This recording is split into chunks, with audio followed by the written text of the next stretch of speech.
আমাকে মাঝখানে প্রশাসন থেকে খুব হ্যারাসমেন্ট করছে, এরা জাতীয় পর্যায়ে আর কি। আর এরপরে যদি না পারি তাহলে দেশ থেকে চলে যাব। শেষে এটাই করছে, শেষে এটাই হয়েছে, এটাই করছে। আমাকে মাঝখানে প্রশাসন থেকে খুব হ্যারাসমেন্ট করছে নানান জন, এরা জাতীয় পর্যায়ে আর কি।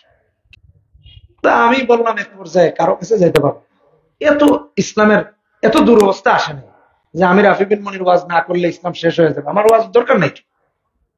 আর এরপরে যদি না পারি তাহলে দেশ থেকে চলে যাব। শেষে এটাই করছে, শেষে এটাই হয়েছে, এটাই করছে। কিন্তু তার আগের কথায় যায়। তো আমি কয়েকদিন সবাই বললো আমাকে অমুকের কাছে নিয়ে যাবে, তমুকের কাছে নিয়ে যাবে, নানানজন আব্বুকে চাপ দেয়, আমাকে চাপ দেয়। আমি বলছি যাবা। তো এক পর্যায়ে আমার উপর চাপ, এই চাপ সেই চাপ, কিছু করতে দিবে না, কোথাও যেতে দিবে না, এই থানায় পাঠাবে, ওয়াজ করা যাবে না, এই সে। আমি বললাম অসুবিধা নাই।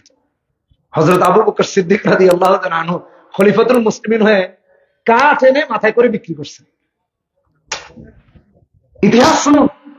আমার বন্ধু বান্ধবকে বলছে অটো চালাবো, কিছু করতে দিবেন না, অসুবিধা নেই। তা আমি বললাম অটো চালাইলেও তো 50-60 হাজার টাকা কামান যায়।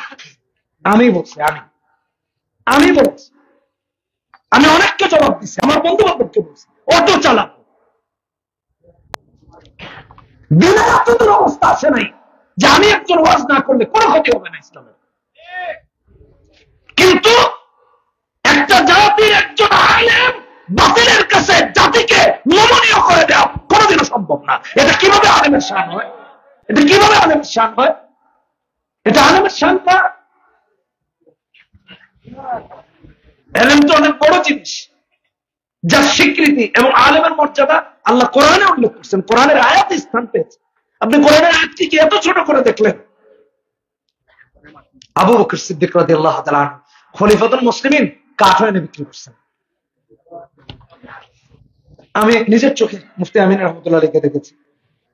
শাইখুল হাদিস রাহমাতুল্লাহ আলাইহি হুইল চেয়ার টানা, জুতা টানা একটু যোগ্যতা হয়েছে। তখন মিরপুর মাদ্রাসায় পড়তাম, হুজুর ওখানে বুখারী পড়াতেন। তো আমাদের দায়িত্ব পড়তো হুজুরকে নিয়ে দর্শে বসানো, আবার উঠে গাড়িতে দেওয়া।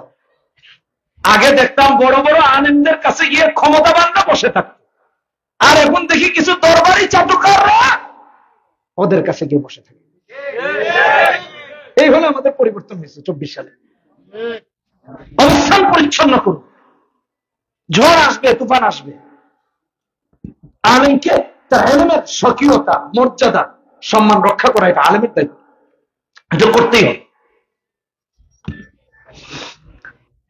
আল্লাহু আকবার। এজন্য আল্লাহ কোরআনে সূরা বাকারাতে অন্য আয়াত 185 নম্বর আয়াতে বলেছেন হুদাল লিন-নাস, লিল মুসলিমিন, মুশরিকিন, লিল কাফিরিন, এমন কিছু বলেন, বলেছেন লিন-নাস। গোটা বিশ্ববাসীর মুক্তির পাতাই হলো কোরআন কারীম। এটা এখানে পড়ানো হয়। এটার জন্য আপনাদের আলেমরা এত কষ্ট করেন, কারণ আলেমরা তো নবীর ওয়ারিস। আর নবী চিন্তা করেছেন যেন একজন উম্মত আমার জাহান্নামী না হয়ে যায়। তো নবীর ওয়ারিসরা এলেমের সূত্রে ওয়ারিস হয়েছে। তো তাদের মাঝে তো এই দরদ আছে যেন এলাকার একটা মানুষ জাহান্নামী না হয়ে যায়। ওই যে কিয়ামতের দিন যে জবাবদিহিতার কাতারে দাঁড়াবে, আমাদের এই এলাকার জন্য একজন মা বোন সেই জবাবদিহিতার কাতারে না দাঁড়ায়, সেজন্য এই ব্যবস্থা করা হয়েছে।